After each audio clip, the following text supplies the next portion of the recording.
Guys, nandito tayo sa Walter Mart Giginto. Umarada na ako dito sa motorcycle parking area. Ang aking Yamaha SC.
Okay, nasa loob na tayo guys ng Walter Mart.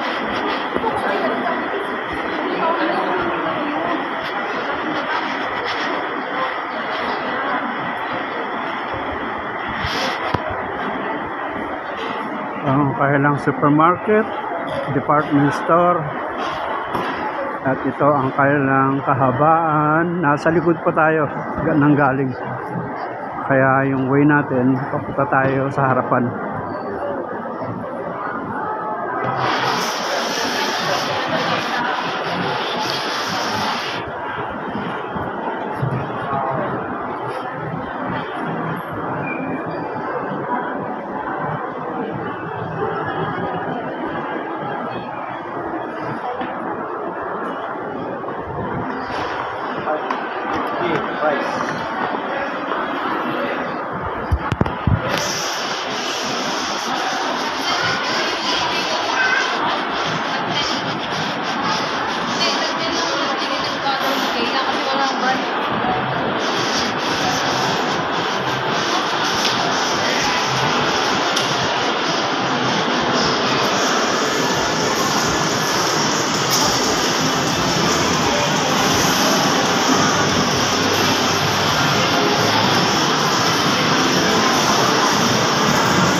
Guys, labas tayo para makita niyo yung harapan.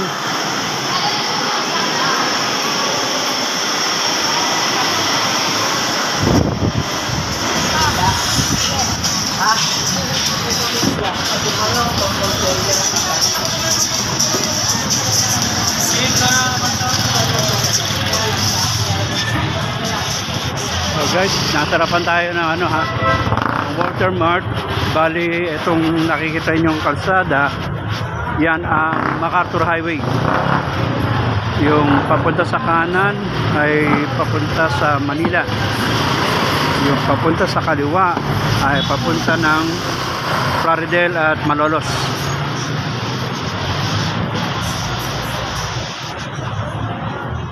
Nakikita nyo guys tong daan, yan ang pinakang ginagawa nilang development ng kalsada. Kita nyo guys kung gaano kataas yung kalsada ang ginagawa nila kumpara dito sa level ng kalsada na originally yung flooring ng ng Walter Mart. Nakita nyo guys kung gaano kataas, oh. Ayan. Kaya mangyayari yan, ang baha Wala sa kalsada, lahat nasa gilid. Ayan, ganyan yung ano, diskarte ng kalsada ngayon dito sa Bulacan. Okay. Subukan natin mag-yeah.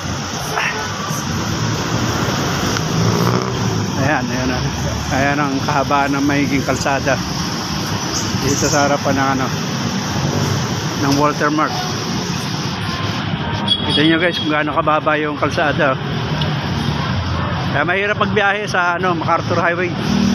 Dala ng ano, ng daming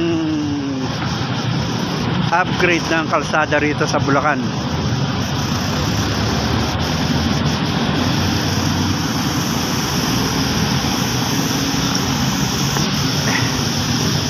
Ayan, kita nyo guys. Yan yung papunta ng Manila. So, papunta naman ang Malolos o Plaridel.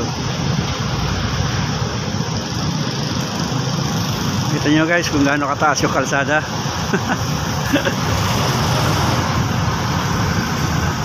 So, ayan. Ang Walter Mart, ito po ang harapan.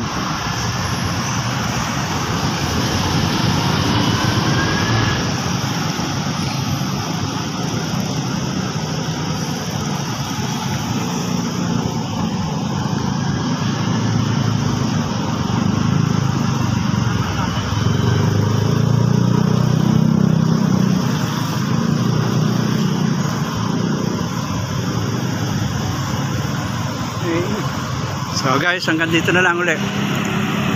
Para may idea kayo kung magagawi kayo ng MacArthur Highway papunta ng Malolos tsaka ng Plaridel, alam nyo na kung gaano ka-traffic dito, lalo sa hapon, sa umaga at sa hapon. Usually ang traffic nyan umaga at sa hapon.